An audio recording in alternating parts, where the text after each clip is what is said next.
মাৰ্ঘেৰিটাত মেডাম মেফিৰ ব্যাপক আয়োজন টাই আহোম ধৰ্মীয় ৰীতি-নীতিয়ে লাইখুটা স্থাপন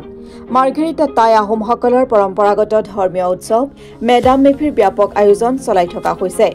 অহা 30 আৰু 31 জানুৱাৰীত মাৰ্ঘেৰিটাৰ নিউ কলনীস্থিত চাউচেং ৰেনত দুদিনীয়া বৰ্ণাঢ্য কাৰ্যসূচীৰে মাৰ্ঘেৰিটা সমজিলাৰ ভিত্তিত অনুষ্ঠিত কৰিবলৈ লোৱা হৈছে মেডাম মেফি তদুপলক্ষে আজি মাৰ্ঘেৰিটাৰ নিউ কলনীস্থিত চাউচেং ৰেনৰ প্ৰাংগণত টাই আহোম জনগোষ্ঠীয় ধৰ্মীয় ৰীতি-নীতিয়ে লাইখুটা স্থাপন কৰা হয় লাইখুটা স্থাপন কৰে উদযাপন সমিতিৰ সভাপতি চাও মিন্টু দেউধাই ফুকনে সহযোগ মুখ্য সম্পাদক ৰাণা জ্যোতি নেউগৰ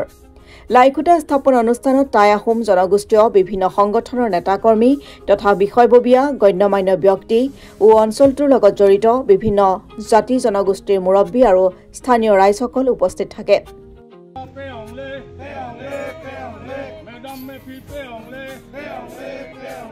Madame me fi pe anglais,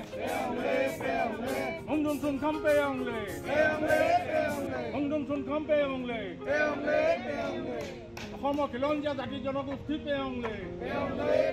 Homo Kilonja Dati Jonogusti pe anglais.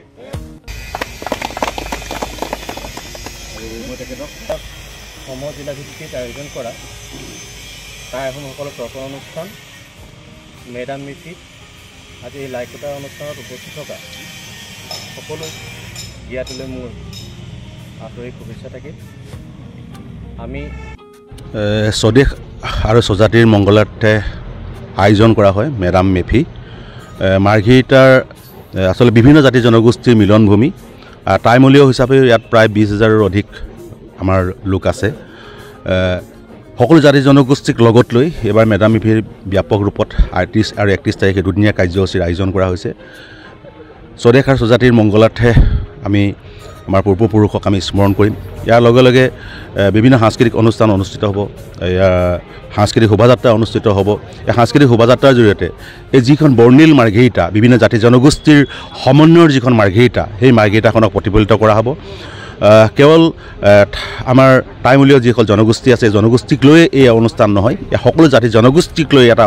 অনুষ্ঠান যেটো চাউলুং চুকাফাই যি সমন্বয়ৰ আদৰ্শ দেখুৱাইছিল যি সমন্বয়ৰ আদৰ্শৰে চাউলুং চুকাফাই বৰ অসম প্ৰতিষ্ঠা কৰিছিল সকলোকে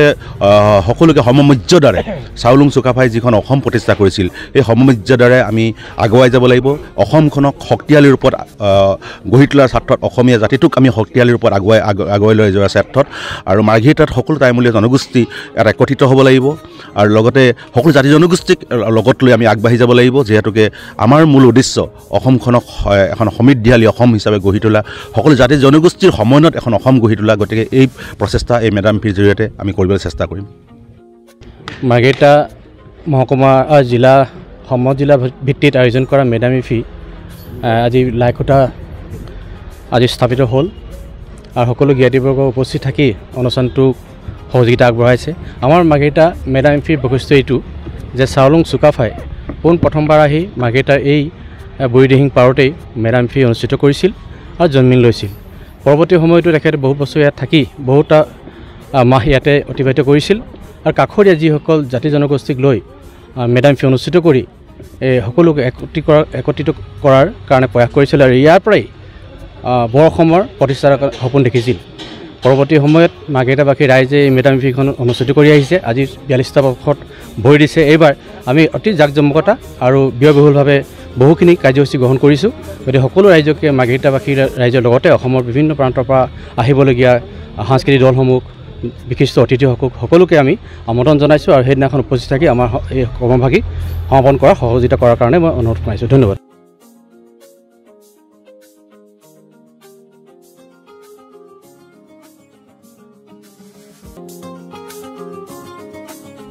মাৰ্ঘেৰিটাৰ পৰা অৰুণ ভূঞাৰ ৰিপৰ্ট অসম টুডে